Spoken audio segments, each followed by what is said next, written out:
La manifestation est l'art de créer une réalité désirée en utilisant la puissance de votre pensée. Elle est réelle et accessible à tout le monde.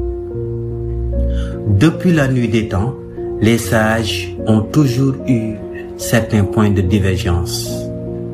Mais s'ils sont unanimes à un sujet, c'est que nous devenons ce à quoi nous pensons la plupart du temps. Nos pensées sont comme des aimants qui attirent en nous ce à quoi nous sommes obsédés. Vos obsessions deviennent vos possessions. Vos pensées attirent vers vous ce qu'elles reflètent. Pour répondre à la question de savoir comment utiliser la pensée positive afin de manifester nos souhaits, voici 5 étapes à suivre et les obstacles à éviter. La première étape est de définir clairement votre objectif, ce que vous voulez manifester. Cela peut être n'importe quoi, du succès professionnel à une relation épanouissante. En pensant par une bonne santé, le point important est que votre désir doit être clair et précis. Plus vous êtes clair dans ce que vous voulez vraiment, mieux c'est. Votre mental est la base de vos créations. Ce faisant, s'il oscille, s'il est instable, votre création sera aléatoire et hasardeuse.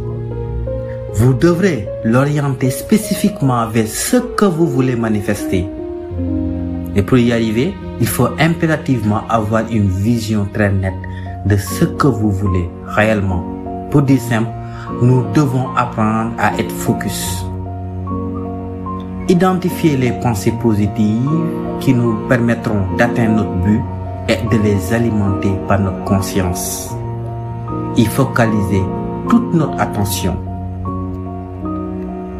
Contentez-vous tout juste de prendre un bout de papier et écrivez ce que vous voulez réellement manifester. Cela vous servira de tableau de bord pour visualiser votre objectif. Ce qui nous amène à la deuxième étape. Visualiser l'objectif atteint. La personne moyenne a environ 70 000 pensées par jour. Les 95% environ relèvent de son subconscient et les 5% de son conscient. Notre subconscient est le paradigme des pensées inconscientes qui nous animent. Il est l'utérus de la création. Toute pensée ayant atteint le subconscient devient une croyance et nos croyances façonnent notre devenir d'être humain. Tout ce que nous croyons vrai en nous devient notre réalité. Pour implanter une pensée dans le subconscient, à savoir faire d'une pensée une croyance, nous pouvons passer par la répétition mentale, c'est-à-dire visualiser tel un film la réalisation de nos souhaits. Retirez-vous dans un milieu tranquille, fermez les yeux et observez grâce à votre conscience la réalisation de votre objectif. Imaginez cela jusqu'au moindre détail et éprouvez la sensation que cela fait en vous, comme si vous aviez atteint réellement cet objectif. L'univers ne fait que nous refléter nos pensées dominantes, celles qui sont mues par des émotions fortes, et ce faisant, deviennent nos croyances. Par conséquent, si vous arrivez à faire d'une pensée une croyance, si vous arrivez à implanter une idée dans le subconscient, elle se transformera à son équivalent physique, sans nul doute. L'extérieur n'est que le reflet de l'intérieur. Toute création humaine prend forme d'abord dans le mental. Tout commence par une pensée, ensuite une croyance avant d'être une réalité physique. Ce qui fait l'efficacité de la visualisation est qu'elle peut nous permettre d'utiliser les 5% environ de l'ensemble de nos pensées qui relèvent du conscient, de l'intellect, pour le former qu'avec des pensées positives, de ce que nous voulons et d'y concentrer toute notre attention. Ce faisant, le système d'activation réticulaire, appelé aussi le cerveau analytique, qui est un filtre qui sépare le conscient du subconscient, va commencer à filtrer les pensées dominantes de notre esprit dans notre subconscient. Ainsi, le processus de la manifestation est enclenché. Veuillez garder des pensées positives dans votre mental et l'univers, Dieu, comme vous l'appelez souvent, s'occupera du reste. Ce qui nous amène à la troisième étape. Cultiver des pensées positives. Ne manifestez aucun doute, sinon vous bloquerez le processus de création. En réalité, la peur n'est qu'une forme de prière de ce que vous ne voulez pas. En ce sens, un sage disait, tout ce que j'ai eu à craindre de plus dans ma vie m'est arrivé. Éloignez les pensées négatives de votre mental et alimentez-le par des pensées positives. Ce qui fera réellement la différence, c'est votre degré de foi, qui est la capacité à croire en quelque chose en dépit de l'absence de toute preuve. Croire à l'invisible, à l'impalpable.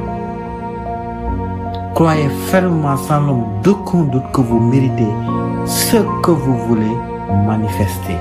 Cela peut sembler difficile, mais vous devez vous libérer de tout doute ou de toute incertitude et avoir une confiance inébranlable en vous-même et en vos capacités. Apprendre à créer votre mental tel qu'on le veut est la base de créer notre monde tel qu'on le veut. Si vous organisez votre mental à un certain point, cela organise à son tour l'ensemble du système. Votre corps, vos énergies, vos émotions, tout s'organise dans cette direction. Une fois que ces 4 dimensions, à savoir votre corps physique, vos énergies vitales, vos émotions, votre mental sont organisés dans une seule et unique direction et qu'ils soient maintenus jusqu'à une certaine durée, tout ce que vous souhaitez se manifestera. Le problème de la plupart d'entre nous est que le mental change de direction tout le temps. Cette instabilité fait qu'il n'arrive pas à manifester le souhait. Pour que la vie ait lieu de la façon dont vous pensez qu'elle devait avoir lieu, la façon dont vous pensez, avec quel niveau de concentration vous pensez, le degré de stabilité de votre pensée et le degré de réverbération du processus de pensée vont déterminer si votre pensée va devenir réalité ou simplement une pensée vide, ou si votre pensée est créée de manière puissante sans aucune pensée négative, faisant baisser l'intensité du processus de pensée. Si ces pensées positives ne sont pas freinées par d'autres pensées limitatives, vous serez naturellement guidé vers la bonne action à mettre en place. Ce qui nous amène à la 4e étape. Prendre des mesures concrètes pour atteindre l'objectif. Prenez des mesures concrètes pour manifester votre désir. Cela peut être une action physique ou simplement un changement dans vos habitudes de pensée. L'essentiel est de faire quelque chose qui vous rapproche de votre réalité désirée. L'action est une finalité, une conséquence de la pensée et de l'émotion qui la gouverne. Si vous réussissez à être focus sur ce que vous voulez mentalement et émotionnellement, la bonne action qui vous permettra de concrétiser votre rêve vous apparaîtra comme par magie. Nous sommes guidés par la conscience cosmique, la source divine, la source de la création, Dieu, comme vous l'appelez souvent, qui nous oriente dans la voie de la manifestation de nos pensées dominantes. Quand l'être humain vibre à une certaine fréquence, tout l'univers conspire à lui permettre de réaliser ce qui correspond à la fréquence à laquelle vibre son énergie, ce qu'on appelle communément la loi de l'attraction. Par conséquent, ne cherchez pas à réfléchir trop sur comment vous lancer, quelle action faut spécifiquement mettre en place.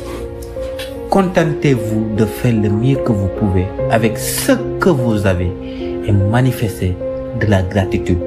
Ce qui nous amène à la dernière étape. Soyez reconnaissant ne vous faites pas de soucis. Vous devez vous débarrasser de tous les blocages mentaux et émotionnels qui vous empêchent de manifester votre désir. Laissez-vous guider par votre intuition et votre instinct. Nombreuses personnes pensent que l'effort seul suffit pour manifester la vie de leurs rêves. Ce faisant, quand ils n'obtiennent pas les résultats escomptés, malgré leurs efforts incommensurables, ils s'efforcent davantage. Ce faisant, ils empirent leur situation. Avant d'espérer avoir la légitimité de conjuguer le verbe avoir, il faut d'abord apprendre à conjuguer le verbe être. Devenez le changement que vous voulez voir dans ce monde. Mahatma Gandhi. En voulant forcer les résultats, vous bloquez le processus de création. L'idéal est de faire votre mieux en demeurant dans le lâcher-prise. C'est ainsi que vous serez guidé par la source divine. Et la porte de l'abondance de la bénédiction s'ouvrira à vous. En somme, la clé du succès pour manifester vos souhaits est de définir clairement votre désir, de visualiser cette réalité, de croire en vous-même, de laisser aller les blocages et de prendre des mesures concrètes pour manifester votre désir. Si vous vous engagez à créer ce qui vous tient vraiment à cœur, maintenant votre mental s'organise. Une fois que votre mental s'organise, la façon dont vous pensez et la façon dont vous sentez, à savoir vos émotions, vont s'organiser. Une fois que vos pensées et vos émotions sont organisées, vos énergies vont s'organiser dans le même sens. Une fois que vos pensées, émotions et énergies sont organisées, votre corps lui-même va s'organiser. Une fois que ces 4 dimensions sont toutes organisées dans une seule et unique direction, votre capacité à créer et à manifester ce que vous voulez est juste phénoménale. L'organisation de ces 4 bases fondamentales vous plongera au royaume des cieux. Vous serez aligné avec la source. Vous ne devenez plus fragment de création, mais le Créateur à bien des égards.